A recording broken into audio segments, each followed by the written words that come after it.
Hey everyone, it's Jamie from Independence Street, NOLA, and I'm here with my friend Helen, the Crimson Cadaverous. Hello. And we are here for our weekly celestial update slash chat, chit chat.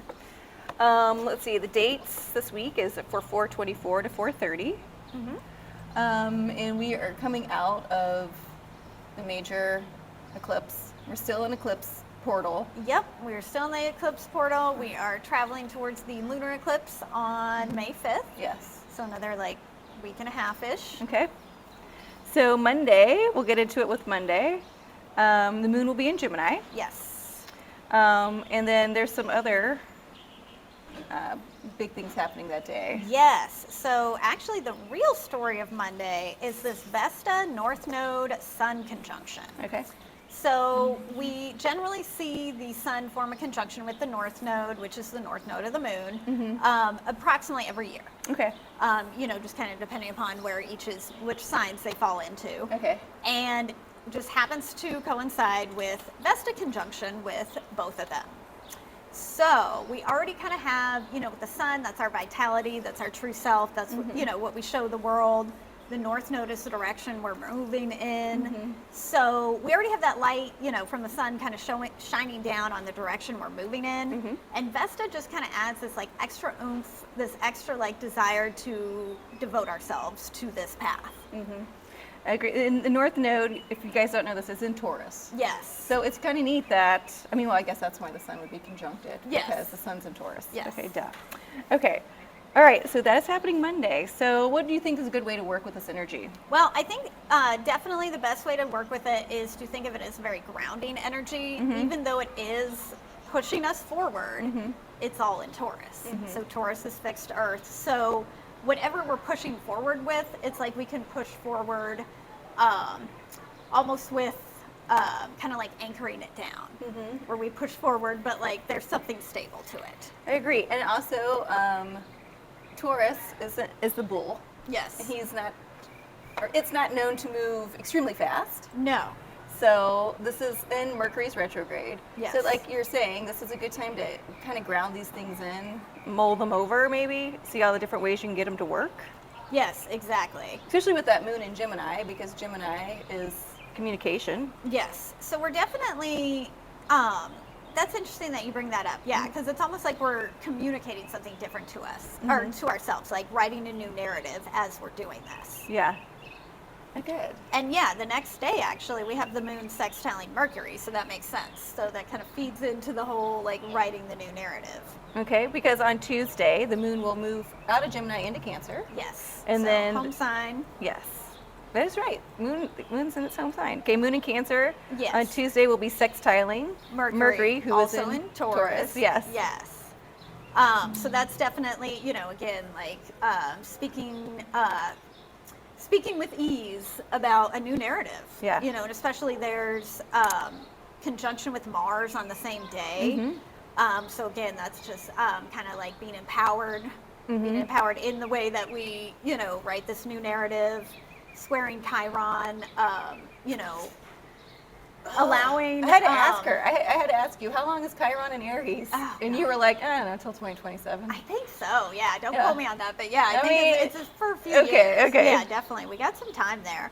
But yeah, that square to Chiron, I think it's just kind of pushing things along. It's if there was a narrative that maybe was, I don't want to say damaging, but I can say damaging. Yeah. Or makes you upset, or is it empowering? yes. Okay. We can be empowered now as we kind of work through that. I like that, because I think this idea of working through things is really a theme Yes. for just the time and the energy right now and everything. I don't think that theme is going to go away overnight.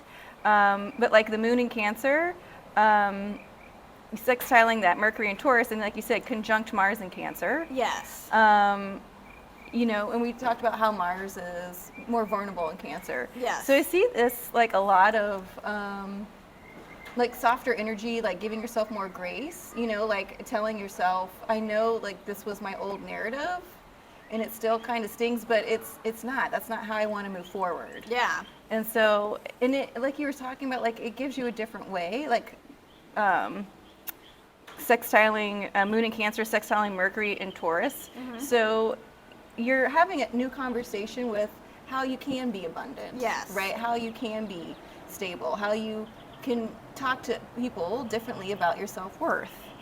And I say that because of Taurus is ruled by Venus. Yes. And so I see like this is like going to be, and we're in this eclipse portal. So this is going to be a lot of conversations. Yeah. With this more feminine, divine feminine energy. That's how I'm reading this. Week. Yeah. And it's interesting because on the same day, we have the sun forming a sextile with Saturn, which obviously the sun and Saturn are both masculine energies, but they're going to be in feminine signs. Right. So again, that kind of like seeing the other side of things, but yeah, I definitely think there's like a softer side to that, that energy that with the sun sextiling Saturn, it's like it wants us to build solid foundations. But we don't necessarily have to push ourselves as much with these feminine signs. Right. And also it is just like this idea, like I'm changing something now, like this narrative in my life, I'm changing. Okay, well, let's figure it out. I do see that. And then also that Saturn in Pisces is going to make it, I always see like bringing your dreams into stability, which is, I don't know if that's, it needs to be more pinpointed or if it needs to be more obtuse is what I'm saying, but I'm not sure. Yeah. I don't know. I like dreams into stability to me makes sense, but I also feel like people are like, yeah, but they don't know what I'm talking about. I mean, I think there's almost like something fluid though. With that. Okay. That's good. Where it's like there is establishing like a solid foundation, but also recognizing there needs to be something fluid about it. Okay. Because everything is always changing. And I think maybe that's the one thing that like Saturn and Pisces does best is understand that need for that flow. Oh, I like that a lot, Helen. I really do. Because Pisces at its highest is understanding that change. Yes. That transformation. Exactly. Yeah. It's definitely not Saturn and Capricorn that would be like everything's got to stay exactly the same. Yeah. Yeah. Okay, so Wednesday. Yep. Moon is still in Cancer. And I think, again, we're kind of that seeing things differently energy is kind of supported in that day because we've got the sextile with Uranus. Uranus always wants us to kind of look at things differently, change some things up. Disrupt. Yes, but then trying to Neptune is like, but it's still very dreamy. It's still very... like the thing is, I don't have to keep this same dumbass narrative that I don't want to keep around anymore. Yep. I'm moving on. Yep, exactly. Yeah. And square to Jupiter and Eris is like big changes. Letting it go. Yeah, Eris you said it's going to be in Aries for a long time too. Yes, she stays there for a while. She's one of those planets or planetary bodies that takes a while in certain signs, and Aries happens to be one of them. Yes. Okay. Chiron and Eris just hanging out in Aries. Yep. For a while. Keeping things interesting. Yeah. Okay. Thursday, the moon will move into Leo. Yes. And this is where we get a really interesting T-square, actually, as I'm looking at this, because we've got, the moon squaring the sun in Taurus, also the north node in Vesta, so like kind of interacting with that conjunction we had at the beginning of the week. But we also have the moon forming an opposition with Pluto. So again, that's creating a T-square in the fixed signs. And also, it's actually a grand cross because we've got, of course, the south node in Scorpio. So we're kind of hitting all the 4 points of fixed signs with this. Okay. And I think that's a good thing, though, because, again, we keep supporting this, like, moving in a different direction energy throughout the week. And I feel like that, first quarter moon and everything that's kind of revolving around it is really just continuing to push us in that direction of going somewhere different. Okay, I like that. Allowing something different, a different narrative, a different way of devoting ourselves to life. And you guys, if you want to know what it means or what the first quarter moon looks like, Thursday, look up and see the size of the moon and be like, oh, first quarter moon. Yeah, exactly. Yeah. Okay, Friday. Yes. Moon will be in Leo all day. Yes. Okay. And conjunct Lilith. Oh, hi. Yeah, okay. I like that. I mean, I like Lilith because I feel like she gets us down to our truth. I like Lilith too. And, she's very feminine energy, but she's just kind of like this raw feminine, like, you're not going to tell me what to do energy. She's fucking practical. Yes. Yeah. And again, squaring Mercury and Uranus, asking for a new narrative, something different. I think we definitely, but sextile Venus, I like that because I think it's like we're allowed to be creative and beautiful with that narrative that we're writing. Yeah, and Venus is still in Gemini. Yes. Is she about to move out of Gemini? Let's see. She moves out soon-ish. Yeah, next week the 7th. So Okay. next Sunday she'll enter Cancer. So we got about another couple weeks. Okay, so so the moon and Leo will be sextiling Venus in Gemini. Yes. Okay, yeah, and like that is that that's gathering more information, right? Like you said, seeing things differently when Lilith is coming in there. That square Mercury in Uranus, you know, that's a chess match for the ages. Yeah, and I mean, Mercury and Uranus represent, you know, different octaves of our mind, so to speak. You know, like Mercury's kind of like the practical, like day-to-day mind, and Uranus is kind of just like the awakening, going higher, thinking differently. And all of that is in Taurus, which again is that grounded energy. Yeah, exactly. And I think, you know, whatever we're being challenged to let go of or see differently, I think it's going to feel, there's actually maybe going to be some comfort in it. Yeah. Once we actually accept it. Right. And like just being practical, like there's steps I can do to do this. Yes. Like everyone calm down. Exactly. And by everyone, I mean usually myself. Yes. Jamie, calm exactly. down. We're going to do this. Yeah. Okay. Saturday. Right? Yes. Yeah, Moon and Leo. Yep. In the morning, we'll be trining Eris and Jupiter in Aries. Yes. So Okay. maybe something that, you know, with that square later or earlier on in the week that was like maybe a little challenging, it's going to flow maybe a little easier for releasing, seeing differently. Jupiter will help us remain optimistic. Yeah. And maybe bring in some new ideas. Yes, exactly. You know? And we've got Mars sextiling Uranus on that day. Oh, right, So right. again, I think the new ideas definitely are supported with Uranus. And Mars, you know, the sextile, it's very harmonious. I think that's supporting the empowerment of it and feeling empowered in these new ideas that we're letting in. Okay, Sunday, the moon will be in Virgo, Yes.